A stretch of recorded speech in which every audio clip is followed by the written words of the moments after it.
Flash back. നമ്മളിപ്പോൾ കാണുന്നുണ്ട് south Indian cinema like എന്താ പറയുക വളരെ വേറെ ഒരു ലെവലിലേക്ക് പോയിക്കൊണ്ടിരിക്കുകയാണ്. അതൊക്കെ ഇവിടെ പറയുന്നത് അതൊക്കെ എല്ലാവർക്കും അറിയുന്നതല്ലേ. വലിയ വലിയ സിനിമകൾ നമ്മുടെ എന്താ പറയുക ഇന്ത്യ ആഘോഷിച്ചുകൊണ്ടിരിക്കുകയാണ്. അതുപോലൊന്നും നിനക്കും വേണ്ടടാ. ഈ ഒരു സമയത്ത് നമ്മൾ അവരുടെ എല്ലാവരുടെയും സിനിമകൾ കാണുക പ്രോത്സാഹിപ്പിക്കുകയൊക്കെ ചെയ്യുന്നുണ്ട്. അങ്ങനത്തെ ഒരു അവസ്ഥയില് ചോദിക്കുന്നത് ശരിയാണോ എന്നറിയില്ല.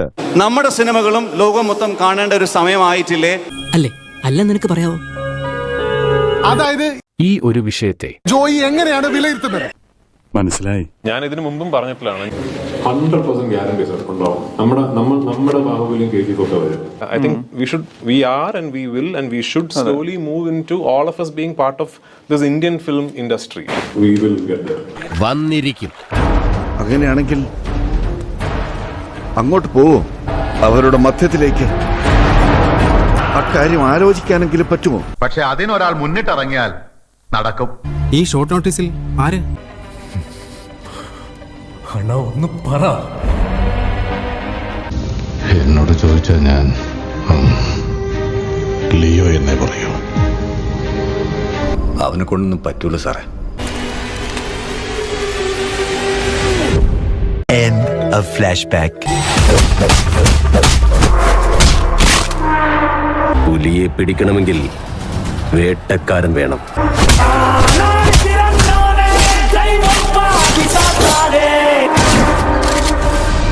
അപ്പൊ അയാൾ ഇതെല്ലാം മുൻകൂട്ടി കണ്ടു എന്ന് പറയുന്നത് സത്യമാണ്. എന്തൊരു ദീർഘവീക്ഷണം. നിങ്ങൾ എല്ലാവരും കൂടെ എന്നെ നോസ്ട്രാഡമസ് ഒക്കെ ആക്കും. ഞാൻ പ്രവചനങ്ങളല്ല ഞാൻ പറഞ്ഞിട്ടുള്ളത്, ആഗ്രഹങ്ങളാണ്. നീ പിള്ളേര് പറയുന്ന കാര്യമല്ലോ, ഇലുമിനാറ്റി ആയിരിക്കുമോ മാഡം? ഏത് ഇലുമിനാറ്റി എന്നും പറയാതെ. കേട്ടതെല്ലാം സത്യമോ? ഇത് മലയാളത്തിലെ ഉണ്ണി മുകുന്ദനാണോ? എന്താ സംശയം, ഉണ്ണി മുകുന്ദൻ തന്നെ. താൻ എന്തൊക്കെയാ പറയുന്നത്? തെളിയിച്ചു പറയടോ. തെളിച്ചു വരാൻ വിരോധം ഉണ്ടായിട്ടല്ല, ഞെട്ടരുത്. ഇത് മലയാളികൾ പറയുന്നതല്ല കേട്ടോ, അങ്ങ് ഹിന്ദിയിലെ മാർക്കോ കണ്ട് ആരാധകർ പറയുന്നതാണ്. एनिमल जो मूवी है उससे अगर कंपेयर करें तो 200x है भाई. अच्छा. So violence. आपको पसंद नहीं आया? Yeah, I like it. Those who have heart problems do not watch this movie at all. Most violent ഫിലിമായ മാർക്കോ ഹിന്ദിയിൽ തകർത്ത് മുന്നേറുകയാണ്. ഹിന്ദിയിൽ ഇതുവരെ ഇറങ്ങിയ മറ്റ് സിനിമകളെല്ലാം വെട്ടിമാറ്റിയാണ് മാർക്കോ തരംഗം. താനങ്ങ് ഇറങ്ങി കളിക്കുക അല്ലയോ? കളിക്കുമ്പോ ഇറങ്ങി കളിച്ചു തന്നെ സാറേ ശീലം. സിനിമയ്ക്ക് ലഭിച്ച അതിഗംഭീര പ്രതികരണങ്ങൾക്ക് പിന്നാലെ ഹിന്ദിയിൽ 34 സ്ക്രീനുകളിൽ നിന്നും 350 സ്ക്രീനുകളിലേക്ക് ചിത്രം മാറിയിരുന്നു. കാര്യങ്ങളൊക്കെ കൈവിട്ട് പോയല്ലോ തിരുവട്ടമാ. ഇത്രയൊക്കെയായിട്ടും പുച്ഛം അല്ലേ? വരുൺ ധവാൻ നായകനായെത്തിയ ബേബി ജോൺ എന്ന സിനിമയെ പിന്തള്ളി മാർക്കോ കൂടുതൽ സ്ക്രീനുകളിലേക്ക് തരംഗം സൃഷ്ടിക്കുകയാണ്. ഒരു തരത്തിലും എന്നെ ജീവിക്കാൻ സമ്മതിക്കില്ലെന്ന് ഉറപ്പിച്ച് തീരുമാനിച്ചിറങ്ങിയിരിക്കുകയാണല്ലേ.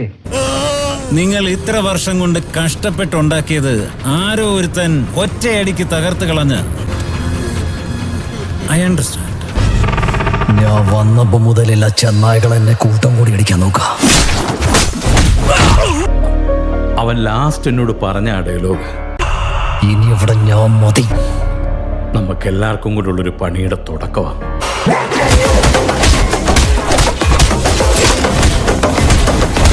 ബി കെയർഫുൾ എന്നെ ചൊന്നേ.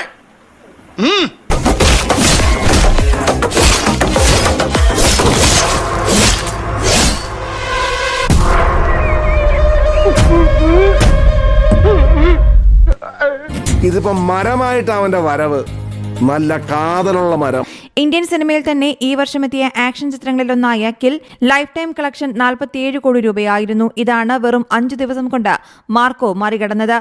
ഇനിയിപ്പോ ആ മരങ്ങ് കരിച്ചു കളയാൻ തറവാട്ടിലെ കാരണന്മാരെല്ലാരും വട്ടം കൂടി എങ്ങനെയൊക്കെ മുക്കി മുള്ളിയാലും ആ മുള്ളുന്നത് ആ മരത്തിനൊരു വളമാകത്തേ ഉള്ളൂ. मतलब इतने मूवी देखे हैं लेकिन ये मूवी के जैसा ऐसा मूवी मुझे नहीं लगता है अभी आगे जाके भी देखने के लिए मिलेगा. मतलब मूवी एक लेवल पे लेके गए लोग कि भाई इससे भी कोई ब्रूटल मूवी हो सकती है, पता नहीं इतना ब्रूटल हम लोगों ने पहली बार देखा है. एनिमल से भी ज्यादा ब्रूटल इसके अंदर है. Movie was excellent actually. में एनिमल के मतलब बहुत ऊपर एनिमल से भी. मार्को ने काट डाला.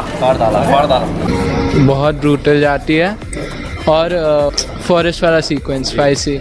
क्या कोरियोग्राफी की है, फाइट कोरियोग्राफी मस्त मस्त मस्त. ഈ തരത്തിലുള്ള പ്രതികരണങ്ങൾ തുടർന്നാൽ വൈകാതെ തന്നെ ചിത്രം 100 കോടി ക്ലബിൽ എത്തുമെന്നാണ് റിപ്പോർട്ടുകൾ പറയുന്നത്.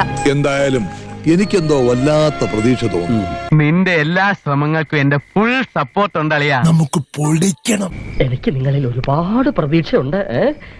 തകർക്കരുത്. വരട്ടെ. മോ ഹാപ്പിയാണോ?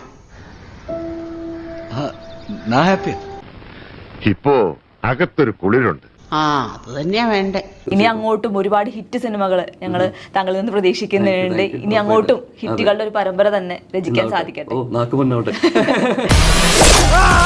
യുദ്ധത്തിനാണെങ്കിലും സമാധാനത്തിനാണ് ജോർജിനൊപ്പം മാർക്കുണ്ടോ?